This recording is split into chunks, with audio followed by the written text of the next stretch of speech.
Katie Beers is missing, 9 years old. Katie Beers became national news back in December 1992, just 2 days before her 10th birthday. Having to fend for herself as she was repeatedly sexually abused by a man she had trusted. The emotional and physical trauma she must have suffered, one cannot even begin to imagine.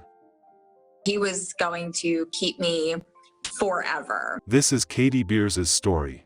Hello and welcome to Twisted Crimes.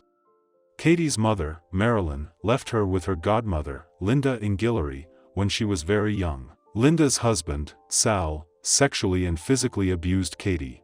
Katie had to deal with being abused by Sal and being treated like a slave by the couple. She had to run errands and do all the housework. At first, Katie's mother, Marilyn, had asked Linda to watch Katie one day when she had a migraine. Linda would not give her daughter back when she asked for her. Katie's mother never came back for her, Linda said. Linda and Sal treated Katie like she was Cinderella in real life. She had to do the couple's laundry, clean the bathroom, cook for them, and take care of their other needs. She didn't go to school very often because when she was there, Linda and Sal had no one to boss around. After a while, Marilyn asked her oldest son, John, how the couple had treated Katie. She went to get her daughter back. One day, she went to Linda's house and took Katie away while Linda was napping. From that point on, Marilyn and Linda were always fighting over little Katie. Little John, Katie's brother, and John Esposito were close friends. Katie and Little John called Esposito Big John a lot. Little John was Katie's little brother.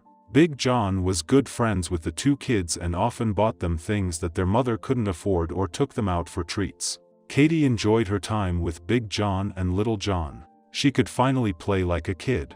She had no idea that Big John would hurt her the way he did. Katie was 9 when she was taken from her home. Big John promised Katie that he would take her to an arcade on her 10th birthday, which was coming up soon. After being there for a few hours, he told the arcade manager that Katie was missing. John says that he turned his back for a second, and when he turned around again, Katie was gone. John tried to find Katie.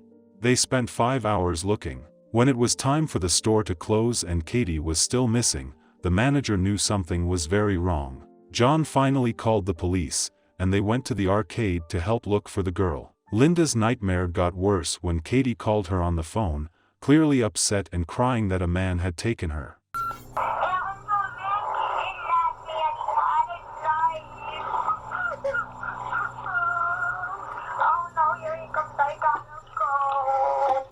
Katie had never been to the arcade before the day she was taken away.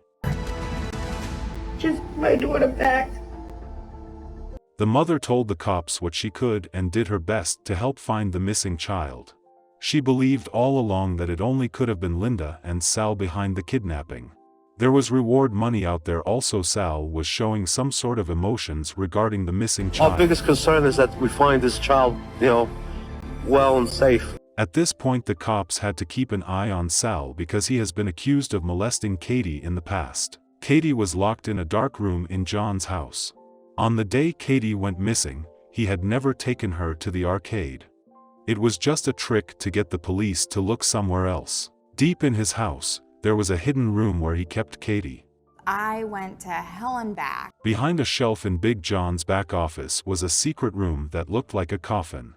When the long screws holding the top shelf in place were taken out and the bookcase was taken away from the wall, a 250-pound slab of concrete was found under a carpet. When the concrete slab was moved, a 7-foot deep tunnel was found. After going down the tunnel, you had to crawl sideways until you got to a door that you could only open with a battery-powered wrench. Katie was being held prisoner in an underground room behind this door. She had been locked up and sexually abused by Big John for 17 days deep underground, while everyone above ground was looking for her like crazy. He put me in this smaller room that was a coffin-sized box. Hearing her mother's pleas for her return on the TV, Big John had put in the little dungeon kept her hope alive. My daughter back. She was determined to make it through her hard time. To watch the news coverage on me. So I knew that people were still looking for me and searching for me and they hadn't given up hope. So because they hadn't given up hope, I hadn't given up hope. The cops zeroed in on John's house after they learned he had a past of kidnapping kids along other reasons. Outside Esposito's house on closed-circuit TV, but they could not hear her screaming and banging the walls because the dungeon was soundproof. Big John's plan was to kidnap Katie, wait until the search was over, whisk her away to a place where no one knew them, marry her when she turned 18, and have children with her. He didn't think that the police would spend so much time looking for Katie. He had tried to make a picture look like Katie was dead. Katie flatly refused to pose for the picture when he asked her to. She didn't eat anything from Big John for days because she thought he had put something in it to make her sleep. Big John finally turned himself in and told the police what he had done. The police came to help Katie. What happened yesterday happened quickly. Esposito broke down and was led away in handcuffs after telling detectives where they could find Katie Beers. Then, minutes later, Katie is rushed from the house in an unmarked police car. She smiled and waved at our cameras, alive and apparently well, after an unimaginable ordeal. People were wondering why the police didn't find her. After all, they had been on the property for days, but as it turns out, the compartment was underneath the ground, which was soundproof. It would later be out what had happened to her. She gave people all over the world hope. Katie seemed to be a tenacious, feisty individual who screamed and hollered. John was charged to court, so was Sal. He did not have a good explanation for what he had done. The police believed he liked Katie all this while and decided to kidnap her so he can rape her repeatedly, then marry her later in life. I repeat, Your Honor, without the help of Mr. Esposito, this mystery might never have been solved. But prosecutors insisted this is a strong case, and the judge ordered him held on $500,000 bail. She begged you to let her go. Thankfully, Katie wouldn't have to face Esposito in court. He pled guilty to kidnapping and was given 15 years to life. But she would have to face Sal in Galleri. Just sorry that Bill Catherine had it fixed and testified, but this was my only alternative to try to clear my name. He was later sentenced to 15 years to life. He later died while serving his time inside his cell at Sing Sing Prison in Ossining, New York. Notorious kidnapping case at rattled Long Island. 10-year-old Katie Beers abducted and held captive for 17 days. Today, the man convicted in the case, John Esposito, was found dead in his prison cell. And this afternoon, Katie Beers herself is responding. Eyewitnesses reporter Kimberly Richardson is joining us now with more. Kimberly. Lori, Katie tells me when she received word her kidnapper was dead, she was indifferent. I spoke with her this morning and she says, either way you look at this, whatever happened to her, this still is a loss of life. Quite a remarkable woman who as a child experienced the unthinkable.